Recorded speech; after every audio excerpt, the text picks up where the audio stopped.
আসসালামু আলাইকুম ওয়া রাহমাতুল্লাহি ওয়া বারাকাতুহু। কেমন আছেন আপনারা সবাই?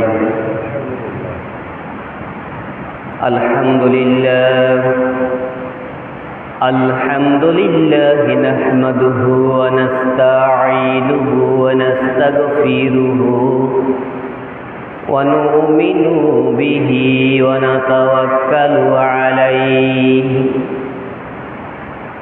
ونعوذ بالله من شرور أنفسنا ومن سيئات أعمالنا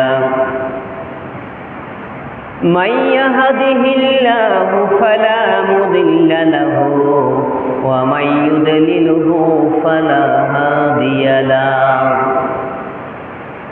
ونشهد أن لا إله إلا الله وحده لا شريك له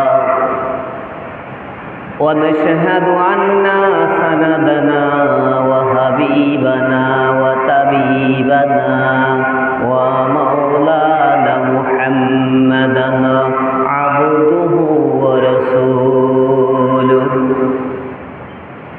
أرسله بالحق بشيرا ونذيرا بين يديها الساعة ما يطع الله رسوله فقد رشد ما يعصيهما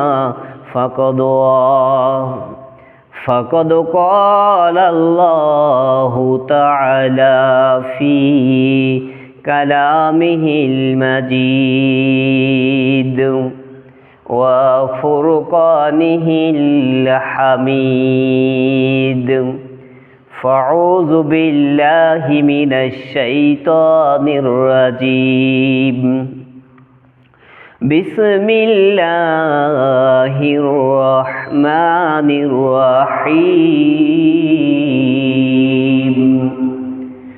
رب هب لي من الصالحين فبشرناه بغلام حليم صدق الله العظيم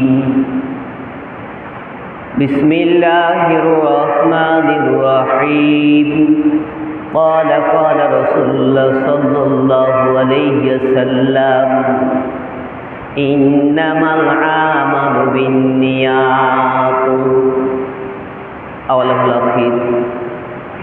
আলহামদুলিল্লাহ, সমস্ত প্রশংসা, সমস্ত শুকরিয়া, সমস্ত গুণগান সেই আল্লাহ পাক রব্বুল আলামিনের শানে। যে আল্লাহ পাক রব্বুল আলামিন আজকে আমাদেরকে পবিত্র জুমার মসজিদের জন্য কবুল করেছেন। যে আল্লাহ পাক রব্বুল আলামিন ইচ্ছা করলে আমাদেরকে অসুস্থ করে মেডিকেলে বেডে রাখতে পারতেন, তা না করে সুস্থতা দান করে আমাদেরকে পবিত্র অবস্থায় পবিত্র মসজিদ ঘরে এসে বসার তৌফিক দান করেছেন। সেই জন্য আল্লাহ তাআলার শুকরিয়া তান আদায় করে সবাই সমস্বরে বলি আলহামদুলিল্লাহ। লক্ষ কোটি দরুদ ও সালাম পেশ করি সেই রাসূলের প্রতি, যিনি আমার আপনার সকলের রাসূল, বিশ্বজাহানের নবী, যিনাকে আল্লাহ পাক রব্বুল আলামিন এত মহব্বত করতেন, এত ভালোবাসতেন, যিনাকে আল্লাহ পাক রব্বুল আলামিন খাতামান নবী হিসেবে প্রেরণ করেছেন এবং তিনি হচ্ছেন রাহমাতাল লিল আলামিন।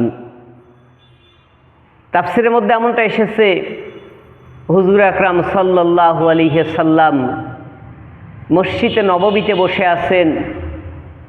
এমন তো অবস্থায় একজন ইহুদির সন্তান, কার সন্তান? ইহুদির সন্তান এসে হুজুর আকরাম সাল্লাল্লাহু আলাইহি সাল্লামকে সালাম প্রদান করলেন। আসলে নবীকে শুধু মুসলমান সালাম দিতেন এমন না, কিন্তু অন্যান্য জাতিও কিন্তু সম্মান করে সালাম জানাইতেন। আল্লাহ রাসূল সালামের জবাব দিতেন। আসলেও একজন মুসলমান এবং অন্য জাতি যদি একই সাথে থাকে তাহলে সালামটা একটু ব্যতিক্রম আছে। আমরা মুসলমান কিন্তু সেটা জানি না। সেটা হচ্ছে আসসালামু আলা মান ইত্তাবাআল হুদা। প্যারা হাজিরিন, জুমার মসজিদের আলোচনা দীর্ঘ করা যাবে না, যদিও সংক্ষিপ্তভাবে আসছি। হুজুর পাক সাল্লাল্লাহু আলাইহি সাল্লামকে সালাম জানালেন এবং বললেন, হে আল্লাহর নবী, আপনাকে আমি খুব মহব্বত করি, আপনাকে আমি খুব ভালোবাসি। আমি ইচ্ছা করেছি আমার বাড়িতে আপনাকে একদিন দাওয়াত দিয়ে কিছু খানা খাওয়াবো। আল্লাহ রাসূল এক বাক্যে বললেন, ক্বালা নাম। তিনি বললেন, হ্যাঁ, আমি তোমার দাওয়াত কবুল করলাম, অ্যাকসেপ্ট করলাম, গ্রহণ করলাম, গ্রান্টেড। হুজুর পাক সাল্লাল্লাহু আলাইহি সাল্লাম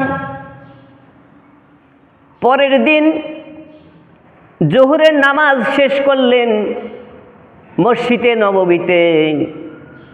নামাজ যখন শেষ হয়ে যায়, হুজুর পাক সাল্লাল্লাহু আলাইহি সাল্লাম পিছন দিক তাকিয়ে দেখে ওই ছেলেটি নবীর দিকে চেয়ে দাঁড়িয়ে আছে।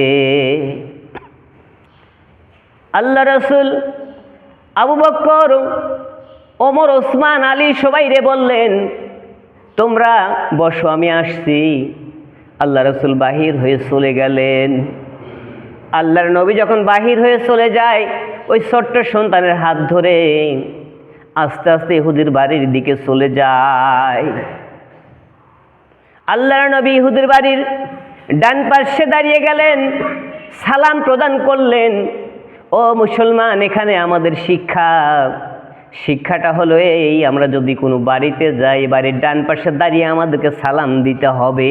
আমরা কিন্তু সালাম দিতেও জানি না। বাড়ির ডান পাশে দাঁড়িয়ে সালাম দিতে হয়, কিন্তু আমরা কিন্তু সালাম তো দেই না। ভাই বাড়িতে আছেন? ভাই সলিমদ্দি, ভাই কলিমদ্দি, অমুক তমুক নাম ধরে ডাকতে ডাকতে বাড়ির মধ্যে পর্যন্ত চলে যায়। কে আছে কে নেই, ওই বাড়িতে মা থাকতে পারে, বোন থাকতে পারে, যারা বিবস্ত্র হয়ে থাকতে পারে, কাপড় চোপড় ঠিক নাও থাকতে পারে, সেদিকে কিন্তু আমাদের খেয়াল নাই। এখানটা মুসলমানের একটা শিক্ষা, সেটা হচ্ছে কোনো বাড়িতে যখন আমরা যাব তখন বাড়ির ডান পাশে দাঁড়িয়ে সালাম দেব। সালাম তো জানি না, কারণ সালাম যদি না শিখি সালাম জানবো কই থেকে? আল্লাহর নবী যখন দরজার ডান পাশে দাঁড়িয়ে সালাম প্রদান করলেন, ইহুদি বাড়ি থেকে বাহির হয়ে আসলেন। সালামে জবাব দেওয়ার প্রয়োজন মনে করলেন না। নবীরে দেখে বললেন, নবী, হে মুসলমানের নবী, তোমার উদ্দেশ্য কি? আমার বাড়িতে কেন এসেছো? ওই ছেলেটি বললেন, বাবা, দিনের নবীকে আমি দাওয়াত দিয়ে নিয়ে এসেছি।